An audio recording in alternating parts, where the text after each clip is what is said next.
에스겔서 말씀을 전하려고 하는데 대부분 이 말씀이 무슨 의미인지는 충분히 다 알고 계시리라 생각을 합니다.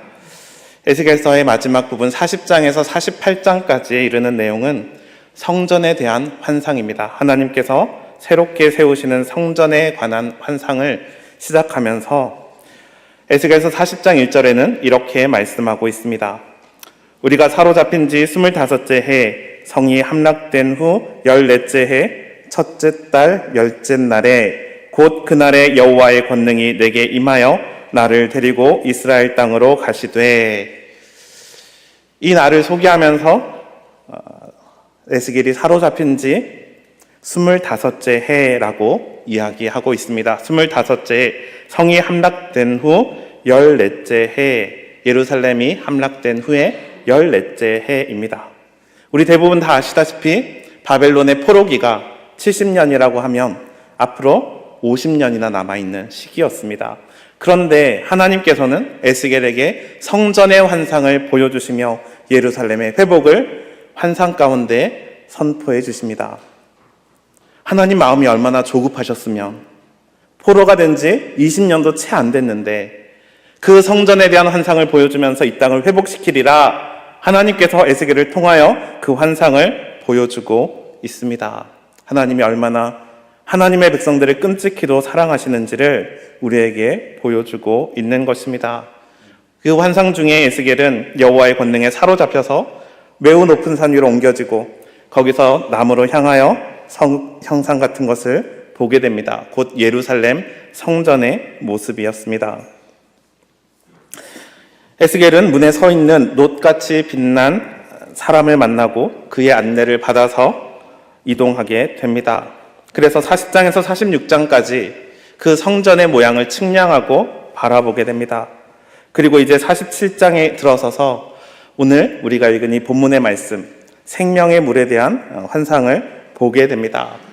성전과 생명의 물, 건물과 물의 이미지, 그 이미지는 사실상 대조되는 것입니다. 건물은 사람의 손으로 만든 것이고 그 자리에 고정되어 있는 것입니다. 그러나 물은 하나님이 창조하신 것이고 흐르는 것입니다.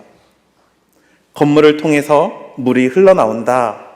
하나님께서 우리에게 주시는 이 성전 공동체의 모습, 우리는 마땅히 수호해야 될 진리의 말씀이 있고 그것을 가르쳐 지키게 하고 그 성에서 참된 복음을 선포해야 하지만 그것 안에 참된 자유가 들어있음을, 하나님 말씀을 지키는 것이 우리에게 강제적으로 억지로 하게 만드는 그러한 멍에와 같은 것이 아니라 우리를 자유케 하는 하나님의 멍에임을, 그 진리의 말씀이 우리 속에서 생동감 있게 역사하여서 그것이 생명을 살려내는 놀라운 역사를 이루게 될 것을 우리들에게 이 성전의 환상을 통하여 보여주고 있습니다. 교회는 진리로서의 말씀을 잘 선포해야 될 뿐만 아니라 그 안에 있는 자유와 은혜를 흘려보내야 되는 공동체인 것입니다. 그 엄청난 자유와 은혜는 그 진리의 말씀 안에 있을 때 충분히 만끽할 수 있다고 말씀하고 있습니다. 오늘 이 에스겔의 환상 가운데 그 물이 흐르고 있습니다. 그 물의 근원지, 그 물의 출발점은 성전 문지방 밑이었습니다. 읽지는 않았지만 47장 1절에 그가 나를 데리고 성전 문에 이르시니 성전의 앞면이 동쪽을 향하였는데 그 문지방 밑에서 물이 나와 동쪽으로 흐르다가 성전 오른쪽 계단 남쪽으로 흘러내리더라. 여기서 성전 문지방 밑에서 물이 흘러나옵니다.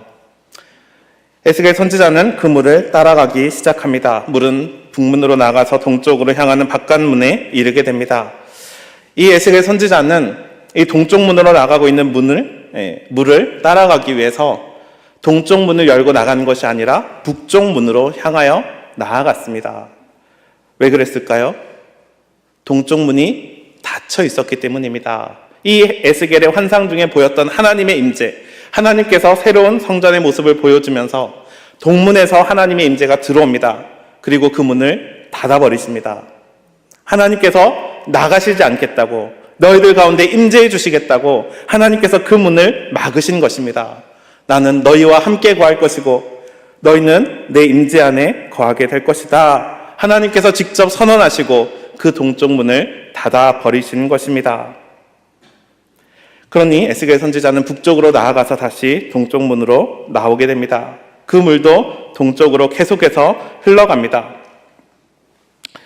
우리가 잘 알다시피 에스겔 선지자가 그 물을 따라가고 있는데 성경에는 천척이라고 되어 있는 이 단위가 나오죠. 히브리어로는 암마라는 단위인데요. 한 700m 정도의 단위입니다.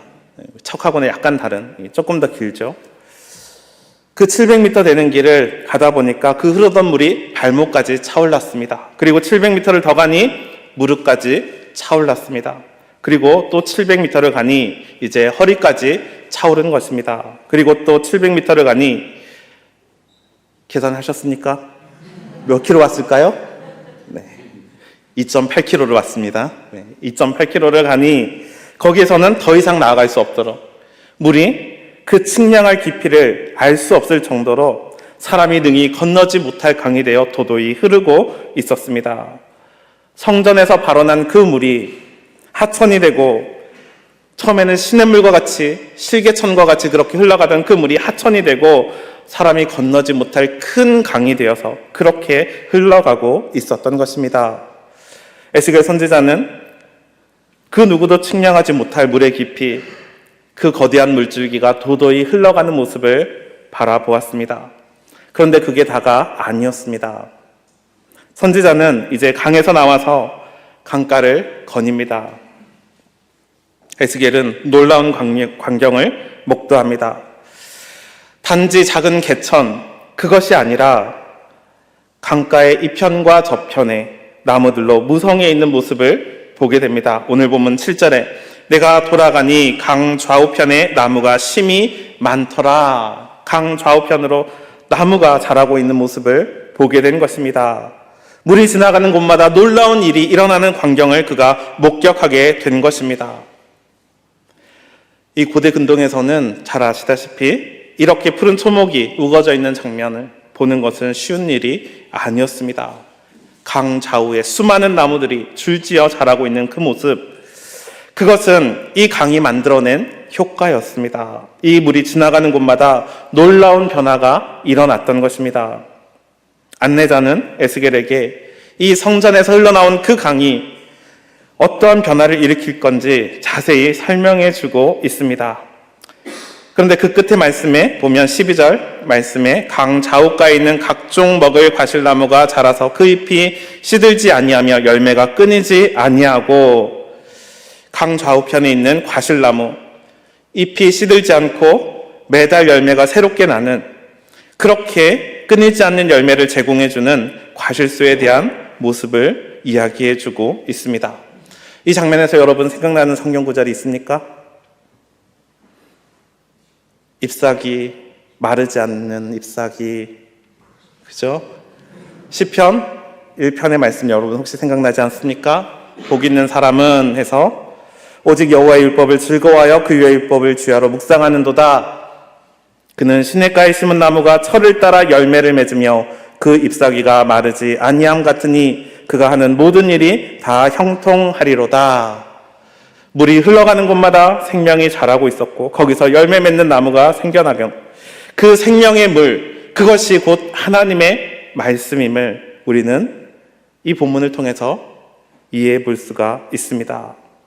하나님의 말씀은 살아있고 운동력이 있어서 그 말씀은 반드시 역사를 이루고 결실을 맺어내는 것, 그 말씀이 흐르는 곳마다 하나님의 역사가 일어나고 생기가 돋아나는 그러한 놀라운 역사가 일어날 것이다. 말씀을 주야로 묵상하는 성령 충만한 성도들에게 그러한 삶의 열매가 충만히 맺혀질 것이다 말씀하고 있는 것입니다. 성전 문지방에서 물이 솟아난다는 것, 그것은 하나님의 임재이며 그것이 하나님의 말씀의 흐름이며 그 보좌로부터 물의 근원이 생겨나서 그 교회로부터 하나님의 말씀이 선포되어서 그 땅의 많은 영혼들을 살려낼 것이라는 하나님의 말씀이 담겨져 있는 것입니다. 그 교회가 바로 하나님의 보좌, 생명수가 샘솟는 곳인 것입니다. 건물이 아니라 하나님의 말씀 안에 순종하는 하나님의 백성들 가운데 하나님의 성전이 자리할 것이고 그곳에서 하나님의 말씀이 샘솟듯 터져 나올 것이고 그 물은 반드시 흐르게 되어 온 땅에 생명을 가져다 줄 것이다. 그렇게 말씀하고 있는 것입니다. 그 교회가 바로 살아있는 교회입니다. 거기서 영원한 생명의 말씀이 흘러나오는 것입니다. 이 환상 다음에 땅 분배에 대한 약속이 주어지고 있습니다. 땅의 경계를 정하고 땅을 분배하는 이야기들이 이어서 나오는데, 그들은 바벨론 포로로 끌려왔었고 하나님의 심판을 받은 땅이었습니다. 예루살렘 그곳이 황폐화되어 있었습니다. 그러니 그들이 다시 그곳에 거주하기 전에 그 땅은 정결해져야 됐습니다. 그 땅이 회복된다는 것, 그 땅이 정결된다는 것, 하나님의 보좌로부터 흘러나온 그 물이 그 땅을 적실 때 그 땅이 황폐화된 그 땅이 다시 새로운 땅으로 바뀌는, 심판과 저주의 장소가 아니라 새로운 생명이 이르고 축복이 일어나는 그러한 땅이 될 것임을, 그 말씀이 이 땅을 정결케 하고 이 땅을 회복케 할 것임을 우리에게 선언해주고 있는 것입니다. 이 세상은 황폐한 땅과 같습니다. 생명이 없는 광야와 같이 죽은 땅, 거기서는 어떤 열매도 맺을 수 없는 그러한 광야 같은 그러한 황무지, 그것이 세상과도 같은 곳입니다. 하나님이 없기에, 참된 생명이신 하나님이 없기에 이 세상은 죽어버린 땅과 같습니다. 그런데 교회마저 죽은 땅이 되어가고 있는 것 같습니다. 하나님이 계시지 않고 우상만 있는, 하나님이 주시는 복이 없고 자기의 욕망만 살아있는, 그렇게 자기 나라를 세우고 자기 권력을 차지하고 그것으로 자기 기득권을 유지하려는 이 땅이, 이 교회가 어쩌면 이 멸망해버린 예루살렘처럼 생명 없는 땅, 황폐한 땅이 되어버리고 있는지 우리는 다시 한번 생각해 보아야 됩니다. 교회가 이 문제에 있어서 너무 한가롭게 대하고 있습니다. 자기 밥그릇 걱정이나 하는 그러한 교회가 되어가는 것 같습니다.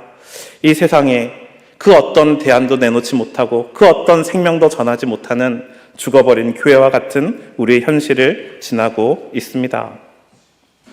교회는 하나님의 말씀을 선포해야 됩니다.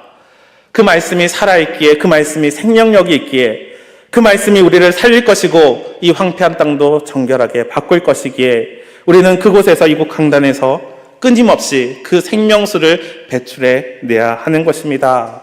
하나님께서 지금 이 교회에게 바라시는 것, 그 생명수가 샘솟듯 솟아나오는 그러한 교회, 마르지 않는 생명의 근원 같은 그러한 샘이 넘쳐 흐르는 그러한 교회가 되기를 하나님은 지금도 바라고 계십니다. 그리하여 말씀을 의지하고 하나님을 의지하여 하나님의 뜻대로 모든 것을 선택해보고 그렇게 살아가는 것, 그리할 때만 생명의 역사가 일어난다고 믿는 것, 그러한 성도들을 통해서 하나님의 이 땅에 자신의 나라를 세워 가십니다. 우리가 생명수가 흘러넘치는 말씀의 사역자들이 되어야 합니다. 우리 안에 살아있는 말씀이 샘솟듯 터져나와야 됩니다. 그래야 우리도 살고 우리의 교회도 살릴 수 있고 우리가 사는 이 세상도 하나님의 생명으로 살릴 수가 있습니다. 생명이 있는 곳에만 하나님이 계십니다. 이 생명수, 이 생명의 샘, 그 물이 흐르는 곳은 사해였습니다. 8절 말씀에 그가 내게 이르시되 이 물이 동쪽으로 향하여 흘러 아라바로 내려가서 바다에 이르니 이 흘러내리는 물로 그 바다의 물이 되살아 나리라. 그 바다의 물 할 때 여기 바다는 동쪽으로 간 그 물이 동쪽 끝에 다다른 곳이 바로 사해입니다. 동쪽으로 가면 그곳에 사해가 나옵니다. 사해, 여러분 잘 아시죠? 해발 마이너스 430m 정도 되는 지구상에서 가장 낮은 지역, 그러니 물이 더 이상 흐를 곳이 없는 곳, 그래서 그곳에 염분만 쌓이게 되어서 결국 어떠한 생명체도 살지 못하는 죽음의 바다가 된 곳, 그래서 사해라 불리는 곳, 그곳이 예루살렘 동쪽에 있습니다. 성전에서 흘러나온 그 물이 동쪽으로 향하여 가서 이 사해에 다다르게 됩니다. 이 물이 흘러간 이 사해, 9절 말씀에 보듯이 그 바다의 물이 되살아나리라. 이 강물이 이르는 곳마다 번성하는 모든 생물이 살고 또 고기가 심히 많으리니 이 물이 흘러 들어가므로 바닷물이 되살아나겠고 이 강이 이르는 각처의 모든 것이 살 것이며, 우리에게 말씀하여 주시는 그 생명, 그것은 사회를 살려냅니다. 온갖 생물들이 다 살아나고 거기에 고기도 아주 많아지고 고기가 많아지니 사람들도 모입니다. 어부들이 와서 그곳에서 낚시하고 물고기를 잡아서 그 생계를 이어가고, 당시에 갈릴리 호수를 제외하고는 어부가 없었는데 이제 사해까지도 그 어부들이 몰려들어서 그곳에 정착하게 되고 사람이 살 수 있는 곳이 되어지는 것입니다. 그렇게 사해가 되살아나는 것, 그 생명의 물이 사해에 이를 때 그 죽음의 물마저 살려내는 물이 되는 것, 우리가 보아야 될 환상이 바로 이러한 환상인 것입니다. 죽음의 바다 사해가 생명의 바다가 되는 것, 그래서 모든 생명을 살려내고 그곳에 사람들이 깃들여 살 수 있는 곳이 되게 하는 것, 이 강이 이르는 각처의 모든 것이 살 것이며 했던 그 말씀이 이루어지는 환상, 우리도 함께 꾸어야 하는 것입니다. 이 성전에서 흘러나온 물은 모든 것을 회복시키고 변화시키는 능력이 있었습니다. 그 주변의 땅을 비옥하게 만들어 주었고 강가에 많은 나무를 자라게 하였고 그 속에는 심이 많은 고기가 살도록 해 주었습니다. 지금의 사해 참으로 유명한 관광지입니다.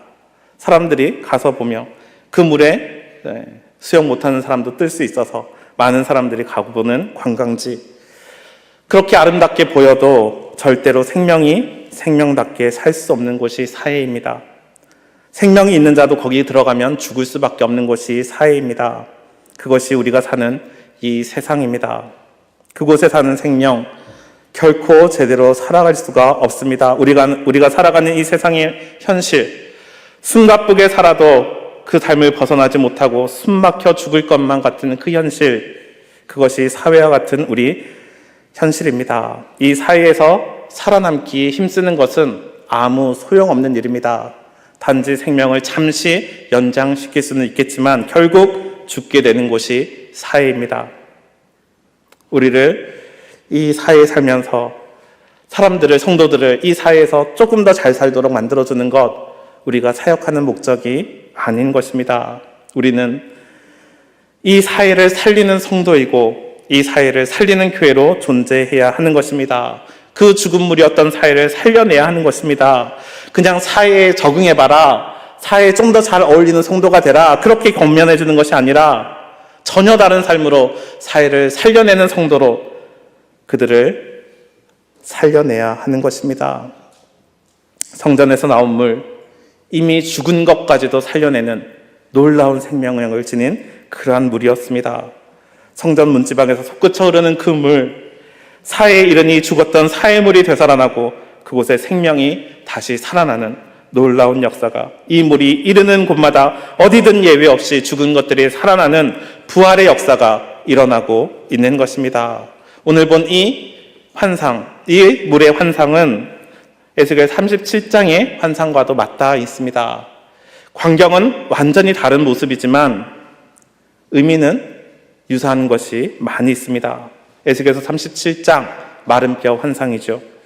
환상 중에 에스겔은 한 골짜기에 다다릅니다. 그 골짜기에 수북히 많이 쌓인 마른 뼈들을 보고 그 골짜기, 그곳은 곧 죽음의 골짜기, 어떠한 생명도 살지 않는 생명이 없는 골짜기임을 발견하게 됩니다. 그것이 이스라엘의 실상이었습니다. 그런데 갑자기 여호와께서 명령하시자, 여호와께서 말씀하시는 대로 그 뼈에 생명이 들어가기 시작합니다. 뼈들이 서로 연결되고 그 위에 힘줄이 생기고 살이 돋아나고 가죽이 덮여서 온전한 사람의 형상, 생기 넘치는 사람의 모습, 군대와도 같은 그 힘이 넘치는 그 사람들의 모습들로 바뀌어지고 있습니다. 마른 뼈들이, 그 죽음이 가득했던 곳, 그곳에 생명이, 부활의 영이 죽음을 생명으로 바꾸는 역사가 일어나게 된 것입니다. 하나님께서 그 코에 생기를 불어넣으신 것처럼 하나님께서 그 말씀을 따라 새로운 창조물로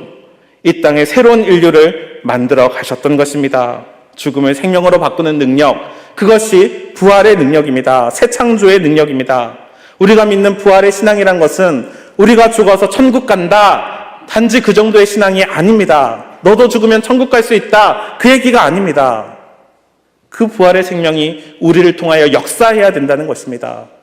우리에게 있는 이 부활의 생명이 내가 더 오래 살고 천국 가서도 영원히 사는 그 정도의 의미가 아니라 저 죽어가는 생명들, 저 사유와 같은 생명들, 그들에게 생기를 불어넣어 줘야 되는 것, 그들이 살아나도록 이 땅의 환경을 바꾸어가는 것, 죽을 것 같은 현실을 넉넉히 이기는 영원한 생명을 전하여 주는 것, 우리를 다시 살리신 예수 그리스도의 은총으로 그들이 이 세상 가운데 부활의 역사를 경험하며 살도록 하는 것, 그것이 우리의 부활의 신앙인 것입니다. 하나님 말씀 앞에 순종하는 새로운 인류를 창조해내신 것이 부활의 역사입니다. 전혀 다른 인종의 창조입니다. 그 생기를 불어넣은 부활의 생명이 우리 가운데 역사하는, 그리하여 그 어떤 죽음도 어떠한 권세도 우리를 굴복시킬 수 없는 영생의 역사가 우리를 통하여 작용하게 되는 것이 우리의 부활의 신앙인 것입니다.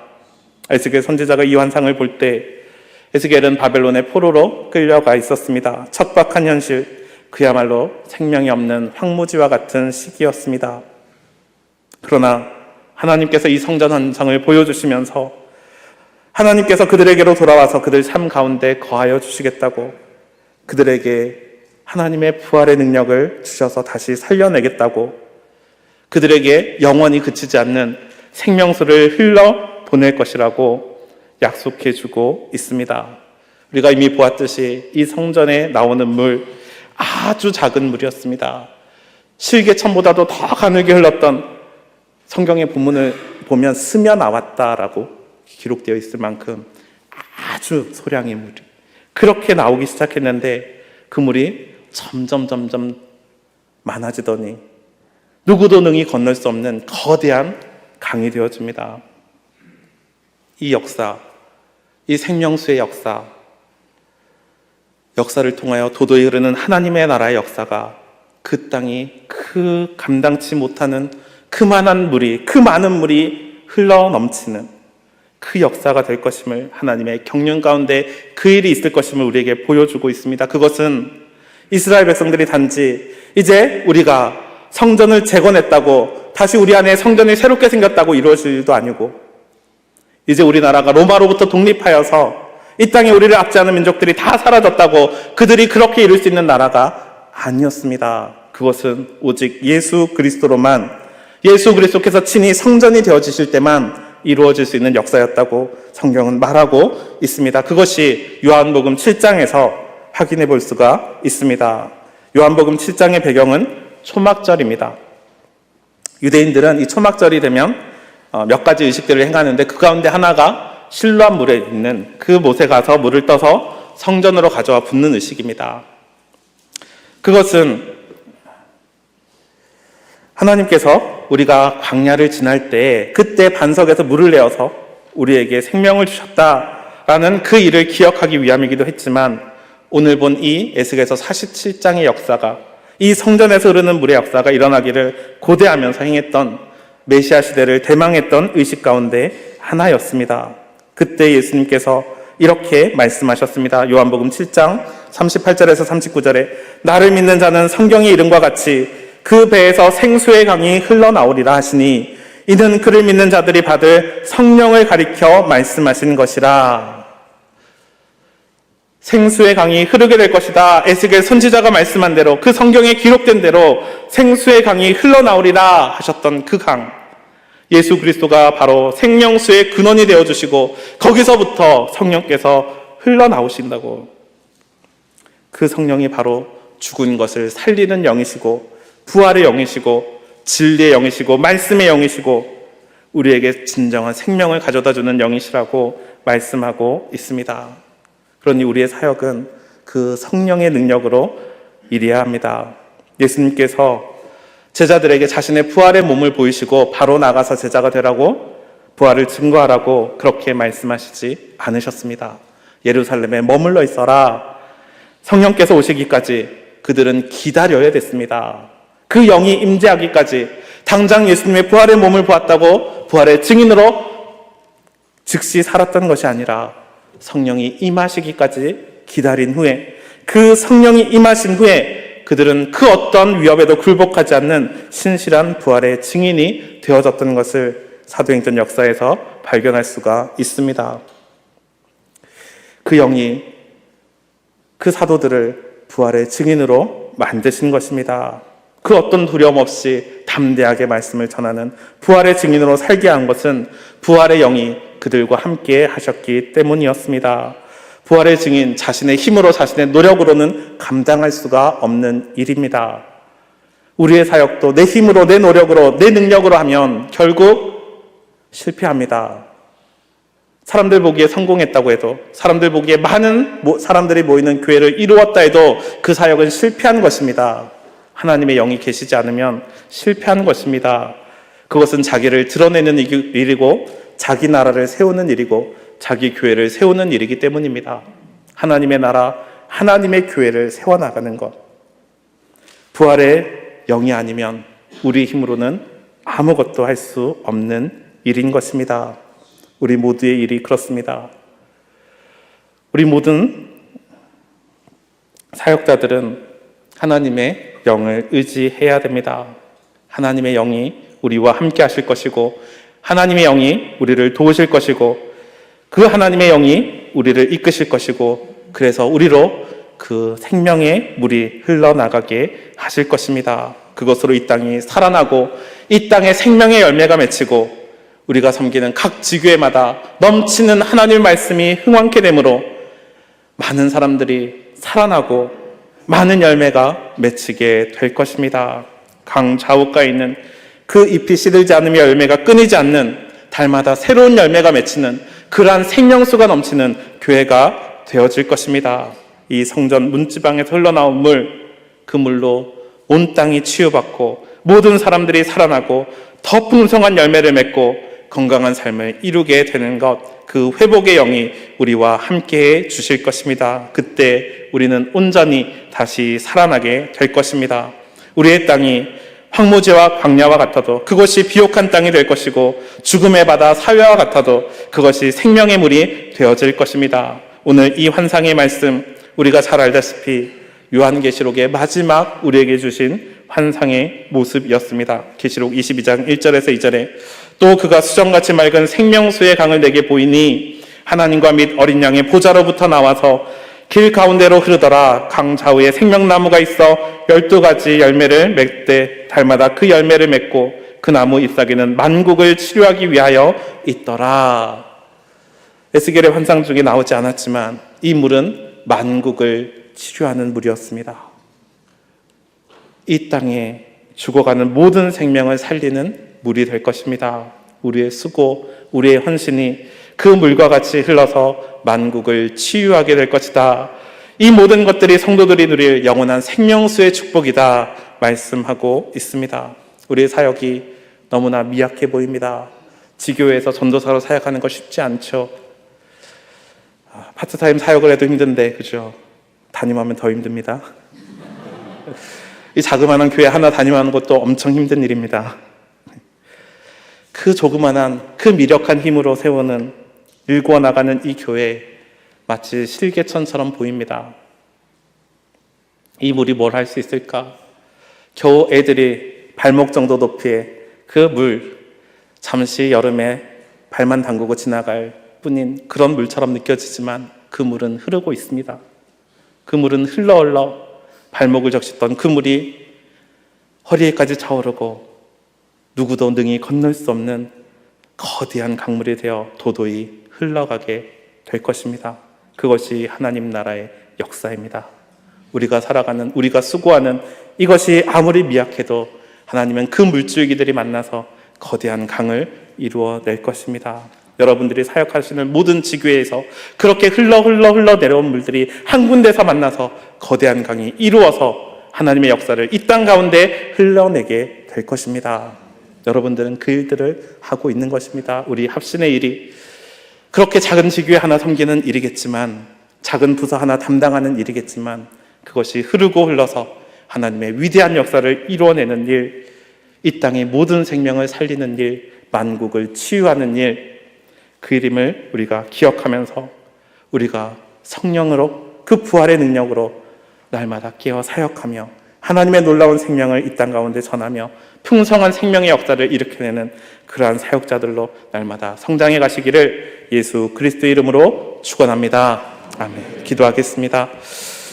살아계신 하나님 감사합니다. 주께서 우리에게 에스겔의 환상을 통하여 우리의 하는 일의 수고를 주님이 아시고 그 일을 사용하심을 또한 우리가 묵상하였습니다. 하나님, 우리가 섬기는 이 작은 지교회 하나라도, 이 부서 하나라도 주님 생명수가 흐르게 하여 주옵소서. 그곳에서 주의 말씀이 흥확해 되는 역사가 있게 하여 주옵소서. 그곳에 죽어가는 생명들을 살리고 그곳의 모든 영혼들을 구원해내는 하나님의 놀라운 구원의 역사가 우리를 통하여 이루어질 수 있도록 우리를 주의 사역자로 삼아 주옵소서. 오늘도 우리를 통하여 역사하실 주님을 기대합니다. 하나님께서 우리에게 충만한 은혜를 허락하여 주시고 그 부활의 영이 우리의 삶을 이끌어 하나님의 놀라운 일들을 감당케 하도록 이 나라의 하나님 나라를 이루어내는 하나님께서 주시는 그 평강과 치유와 회복을, 그 생명의 사역들을 우리가 감당해내는 놀라운 사역자로 날마다 성장해 가도록 우리를 인도하여 주옵소서. 우리 합신이 그와 같은 교단이 되게 하여 주시고 우리 모든 사역들이 그와 같이 흥왕케 되는 역사가 일어나기를 주님 축복하여 주시길 간절히 기도하오며